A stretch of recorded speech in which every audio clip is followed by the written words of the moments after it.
இந்து சமய அறநிலைத்துறை அமைச்சராக இருக்கும்போது தமிழர் கடவுளாகிய தமிழர்களின் அடையாளமாகிய கடவுள் முருகரை பற்றி நாம பேசாம கடந்துட முடியாது.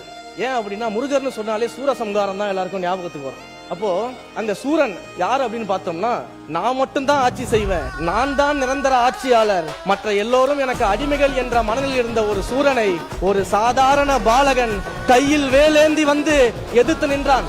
அப்ப அந்த சூரன் சொன்னாராம், இந்த சின்ன பையனா என்னை எதிர்த்து போர் புரிய போறான், இந்த சின்ன பையனா என்னை எதிர்த்து வென்று விட போறான் அப்படின்னு ஏளனமா பேசினாராம்.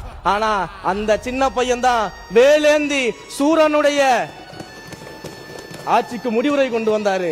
அதே சூரன் தோல்வியுற்ற பிறகு அந்த முருகரை பார்த்து பாடுறாராம், கோலமா மஞ்சை தண்ணில் குலவிய குமரன் தன்னை பாலன் என்று இருந்தேன், பரிசிவை உணர்ந்திலேன் யான் அப்படின்னு பாடுறாராம்.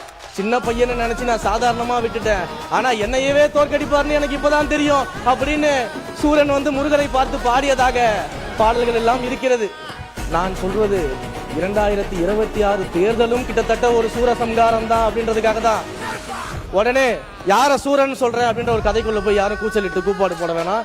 நான் சொல்ற சூரன் அப்படிங்கிறது ஊழல், லஞ்சம், மக்களை பிரித்தாளக்கூடிய சாதிய அரசியல், மத அரசியல் என்ற சூரனை வீழ்த்தி எங்களுடைய வேலன் ஒரு ஜனநாயக ஆட்சியை இன்றைக்கு தமிழ்நாட்டில் நிறுவி இருக்கிறாரு.